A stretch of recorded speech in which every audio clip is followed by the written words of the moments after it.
भारतीय महिला टीम की एक परेशानी बिल्कुल भी खत्म नहीं होती है कि दूसरी जो परेशानी है वो दरवाजे पर आकर खड़ी हो जाती है। और इस बार ये जो परेशानी है काफी ज्यादा बड़ी है, क्योंकि अगर हमें वर्ल्ड कप जीतना है तो कहीं ना कहीं ये परेशानी नहीं आनी चाहिए थी, लेकिन अब इस परेशानी ने भारतीय टीम की जो मुश्किलें हैं और भी ज्यादा बढ़ा दी है। दरअसल अगर इसे कहा जाए तो ये एक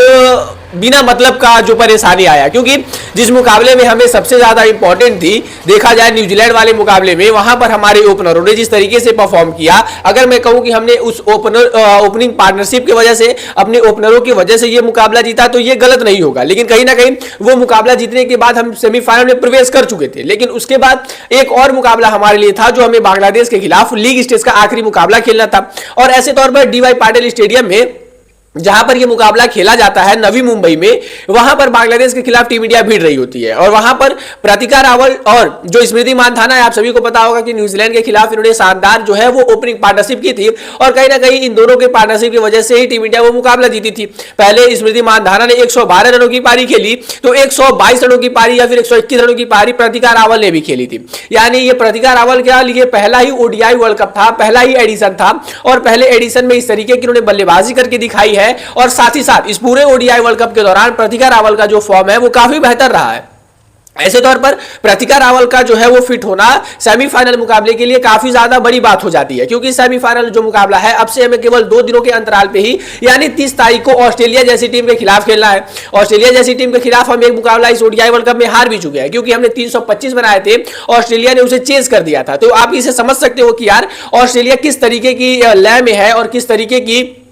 साथ वो लोग सेमीफाइनल में आ रहे हैं। ऐसे तौर पर हमारे ओपनरों का एक बार फिर से उसी तरीके से उसी फॉर्म में चलना काफी इंपॉर्टेंट हो जाता है, अगर हमें ऑस्ट्रेलिया को भी सेमीफाइनल में मात देनी है तो। लेकिन अब जब बांग्लादेश के खिलाफ जिस मैच का कोई भी, मैं कहूं तो 1% भी कोई रिजल्ट नहीं होने वाला था, अगर भारतीय टीम हार भी जाती या फिर भारतीय टीम जीत ही गई है तो उसका कोई मतलब नहीं है। लेकिन ऐसे तौर पर भारतीय टीम को काफी ज्यादा बड़ा नुकसान हो गया है। जी हाँ,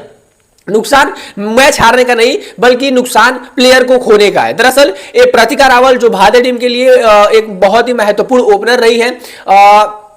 जब बांग्लादेश के खिलाफ मुकाबला होता है, क्योंकि भारत टीम पहले गेंदबाजी कर रही होती है, और जब बल्लेबाजी करने का टाइम आता है, यानी जब दूसरी इनिंग आती है, तो सब लोग देखते हैं कि यार अमनजोत कौर जो है ऑलराउंडर हैं, वो जो स्मृति मानधाना के साथ ओपनिंग करने आ रही हैं। ऐसे तौर पर सभी लोग जो है वो चौंक गए कि यार आखिर ऐसा क्या हो गया कि जो प्रतिका रावल अभी पिछले मुकाबले में सेंचुरी लगाकर आ रही है, इस ओडीआई वर्ल्ड कप में अच्छे फॉर्म में है, तो ऐसे तौर पर प्रतिका रावल को प्लेइंग 11 से रखा तो गया है, लेकिन उनको ओपनिंग की जगह आखिर क्यों नहीं दी गई, आखिर किस वजह से? दरअसल इसके पीछे का जो कारण था वो ये था कि जब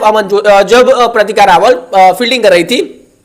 एक गेंद जब mid wicket, deep mid wicket पे वो लगती है बाउंड्री के रोप के पास, और एक गेंद डीप मिड विकेट की तरफ जाती है, ऐसे तौर पर वो रनिंग करके और स्लाइड करके गेंद रोकने की कोशिश करती है। लेकिन जब वो गेंद रोकने की कोशिश करती है, उनका जब डाइव करते टाइम जो होता है वो एंकल ट्विस्ट हो जाता है, यानी जो उनका एंकल है वो मुड़ जाता है बुरी तरीके से, और वो ग्राउंड पर ही छटपटाती हुई नजर आती है। ऐसे तौर पर वो ग्राउंड पर इतना बुरा इंपैक्ट गिरती है कि उनके घुटने पर भी जो है वो इंपैक्ट आता है। दरअसल वो कुछ टाइम तक ग्राउंड से उठ नहीं पाती है, तो फिर फिजियो आते हैं, फीमेल सपोर्ट स्टाफ आती है, राना आप देख सकते हैं आती है, और ऐसे तौर पर सबको ये लगता है कि यार छोटी बहुत चोट होगी, क्योंकि जब आमतौर पे आप स्लाइड करते हो चोट आती है, स्प्रे लगा दिया जाता है, उसके बाद वो चोट सही हो जाती है। लेकिन प्रतिका रावल का वो चोट इतना ज्यादा था कि वो चल नहीं पा रही थी। ऐसे तौर पर सभी ने सोचा कि कुछ टाइम ग्राउंड के बाहर बैठाते हैं, स्प्रे मारेंगे, थोड़ी आराम करेंगी, रेस्ट करेंगी, तो शायद ये सही हो जाए। लेकिन उसके बाद भी चीजें नहीं सही हुई, और उसके बाद उन्हें स्ट्रेचर पर मैं कहूं तो सुलाकर और उसके बाद ले जाया गया स्कैन्स के लिए, और तब से लेकर अब तक 72 घंटों से ज्यादा का टाइम हो गया है, और प्रतिका रावल के बारे में कोई भी अच्छी रिपोर्ट नहीं आई है। अगर बुरी भी रिपोर्ट हालांकि नहीं आई है, लेकिन फिलहाल बीसीसीआई की तरफ से जो कन्फर्मेशन है और जो हमें रिपोर्ट्स मिली है वो यही है कि अभी प्रतिका रावल क्रिटिकल सिचुएशन में, और ऐसा हो भी सकता है कि वो 30 को होने वाले सेमीफाइनल में हिस्सा ना लेते हुए नजर आए। जी हाँ, ये सबसे बड़ा झटका है और सबसे बड़ी मुश्किलें हैं भारतीय टीम की। कहीं ना कहीं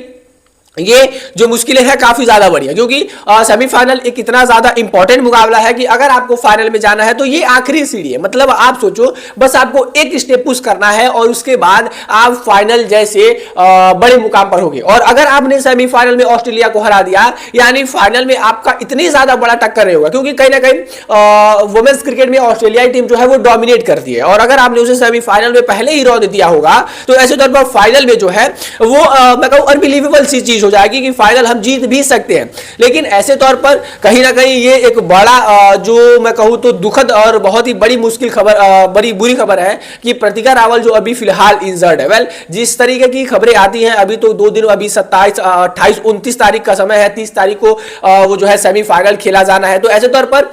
जो खबरें आती है मैं प्रतिका रावल को लेकर आपको बताऊंगा जरूर। तब तक के लिए वीडियो को लाइक करके चैनल को फटाफट से सब्सक्राइब कर लीजिएगा।